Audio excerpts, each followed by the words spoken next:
sterilization of dogs, doing everything she can to help dogs and all other animals.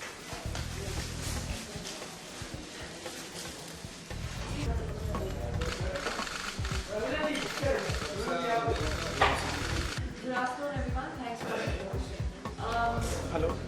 they've given me this sheet to read out, but I don't think I really need it because I know what I have to say.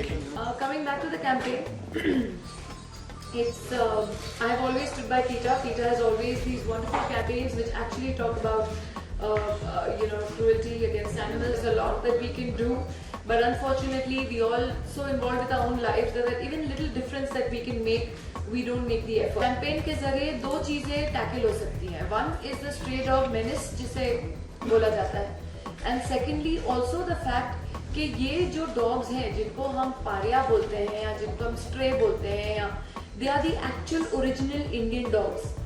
I do not call them paria. I do not call them stray. I have 5 of them. I have adopted 5 dogs. There are 2 at my farm and 3 are in my house. So when someone asks me, oh, what breed is this? I say this is the Indian dog, which is a fact. Actually, that's our local dog, and that's the treatment we met out to these dogs. Unfortunately, what happens is, बहुत सारे हमारे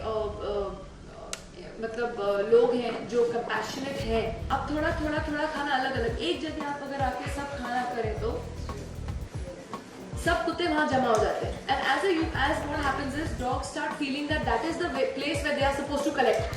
तो पूरी gangs बन जाती है वहाँ पे. वो एक बुरी चीज़ है. इनसे वही पैसा कभी थोड़ा जमा करके आप उन्हीं कुत्तों को स्टेरिलाइज कीजिए ताकि आगे और पपीज ना हो, स्ट्रे पपीज ना हो या ये इंडियन पपीज ना हो जहाँ हमारे रोड्स पे ज्यादा फैले नहीं.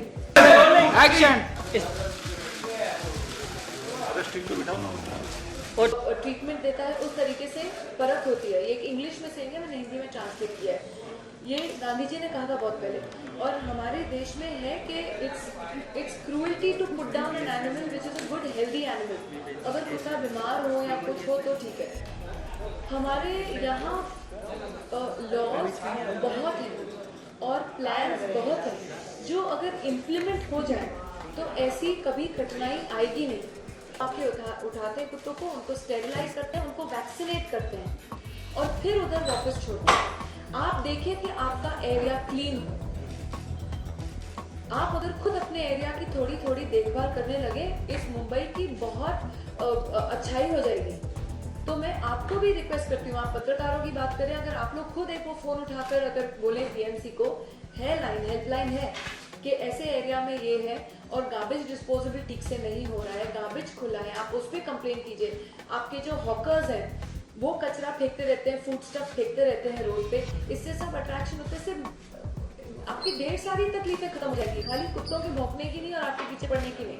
लॉ को कोई सीरियसली ले नहीं रहा है. हमारे केसेस 20-30 साल चलते रहते हैं. जब एक्चुअली टेररिस्ट की या ऐसे गुनहगारों की मरने का टाइम हो जाता है तब उनको लास्ट 5 साल जेल दिखा देते हैं, वो वहाँ अपना दम तोड़ देते हैं. उसका फायदा नहीं है. अपनी जिंदगी तो एंजॉय कर ली उन्होंने करके भी गुनाह, लेकिन ऐसी गुनाह भगवान करे किसी के घर में न हो.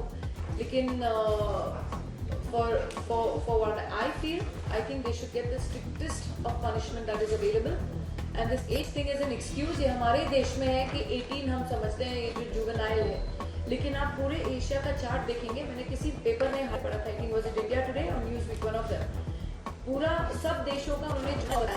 कुछ 14 के बाद है, कुछ देशों में 16, China, Saudi Arabia, all over Asia, except for India. India is the only one that has 18. So I feel it should be, because I feel an 18-year-old or a 17-year-old today knows what he or she is doing.